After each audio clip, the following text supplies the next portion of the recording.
Do not forget my stories, Senua. I am with you still.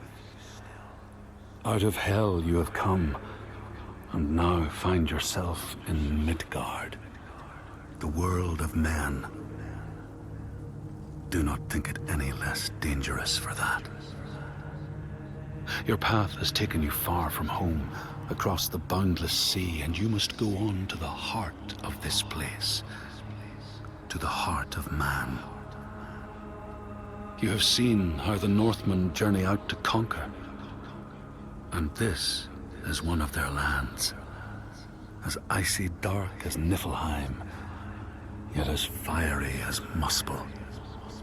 It has not long been claimed, and they try still to tame it.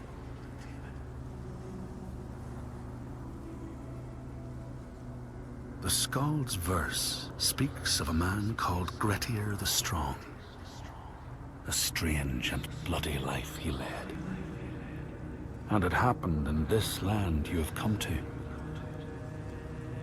Listen to his story, Senua, for it may in some small way illuminate your own.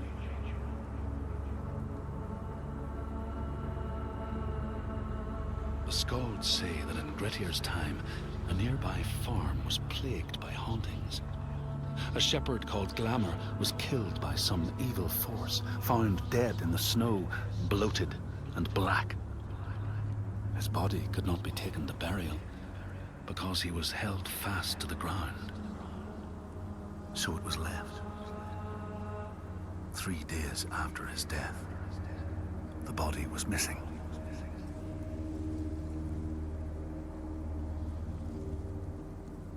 The Skalds tell how the revenant Glamour roamed the settlements, terrifying all those who lived there. Each one he killed, in turn, rose to walk beside him. Thus, evil begets evil. But the man Grettir was proud and overbearing, and thought the Droiger no match for his strength.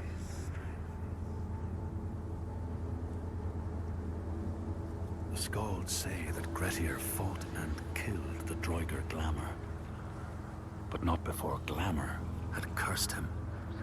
His strength would be turned against him, his deeds bring death and exile, and he would be always before Grettir's eyes, making him afraid to be alone. He saw all sorts of phantoms wherever he looked, and thus people who see things that aren't there are said to have Glamour's eyes.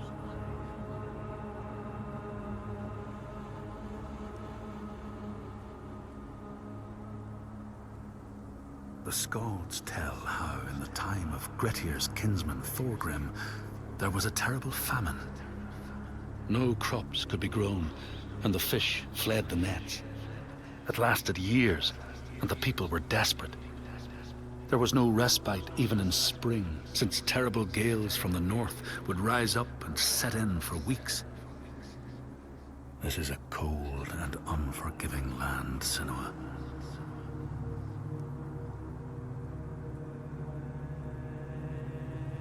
In the time of famine, at the place known as Rifskar, Thorgrim found a huge finback whale, beached and dead. His neighbor, Thorfinn, had already found it and was in the process of flensing it. But Thorgrim claimed it as his own. Thorfinn said he would not give it up without a fight. If that's what you want, Thorgrim said, let it be so. And he launched a blow at Thorfinn, cutting off his head in one strike.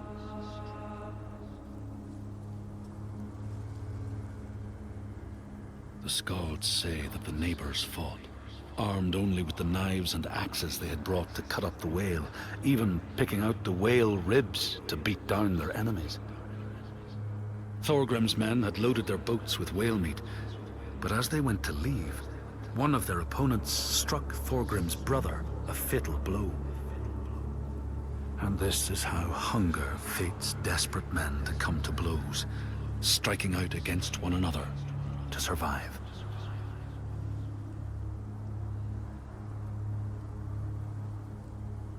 The Skalds speak of the time Grettir, traveling with some others, ran into rough weather and docked their boat on an island. They had not brought fire with them, and the merchants complained bitterly. Seeing a great fire blazing on the other side of the strait, Grettir said he would swim over to fetch it. He took off his clothes and struck out across the water, wearing nothing but a cloak.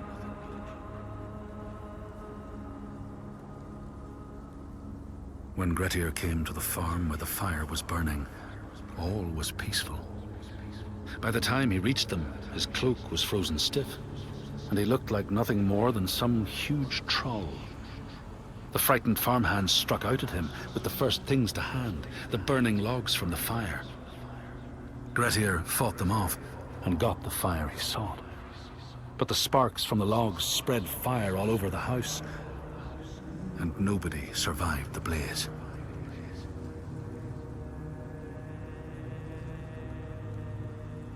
The Skalds say that Grettir swam back across the strait, keeping the fire safe from the water. His friends applauded Grettir's bravery, but when word spread about the massacre at the farm, people took against Grettir. Nobody wanted anything to do with him, and when the news reached the Althing in the summer, Grettir was pronounced an outlaw. All doors would hence be shut to him.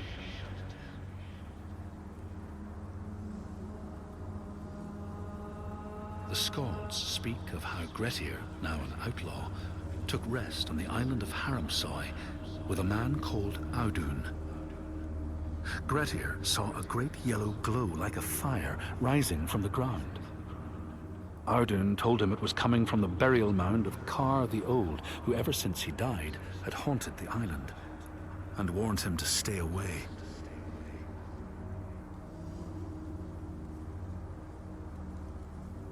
The Skalds say Grettir wanted the sword that was buried in Kar's howe, and would not be deterred from seeking it. He broke the mound open and started digging until he reached the timber props. By this time it was night. Audun warned him again not to continue, but Grettir threw down a rope and went inside the mound. No light penetrated it, and it reeked of death. But he persisted in exploring.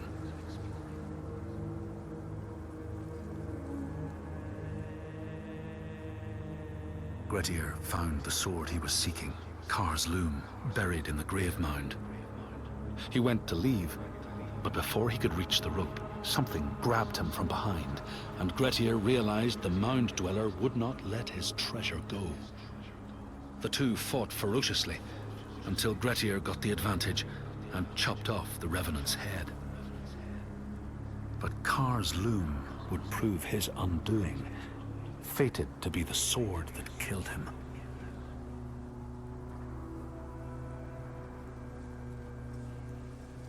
The Skald's verse tells how Grettir made many enemies with his proud and overbearing nature.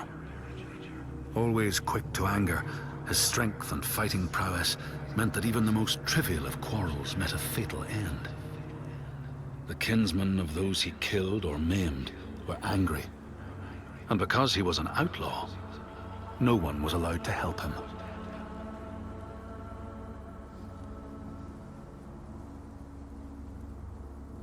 The outlaw Grettir fled to the island of Drangi.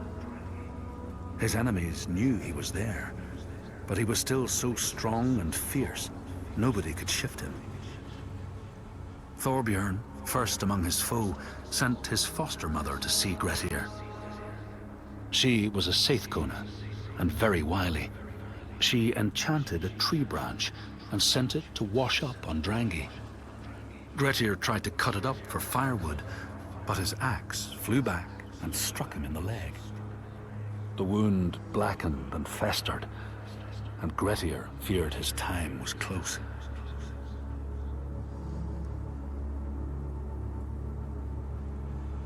The Skalds say Grettir, wounded by Seidr, was now so weak it was possible for his enemies to defeat him. Under cover of night, Thorbjorn and his men attacked his shelter. They tried to disarm him, But he clung so firmly to his sword, Kar's loom, that they had to cut off his arm to get it free.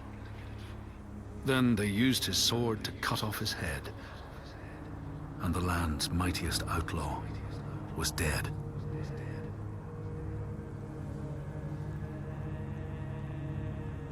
As the Droiger glamour had predicted, all Grettir's brave and fine deeds brought him misery. So fate makes prisoners of us all. But it was Grettir's nature that made him fight the Droiger, and Grettir's nature that led to blood feud and exile. So what is truly our prison, Senua? Is our path ordained, and we powerless to change it? Or do we blame uncertain powers for what we ourselves ordain?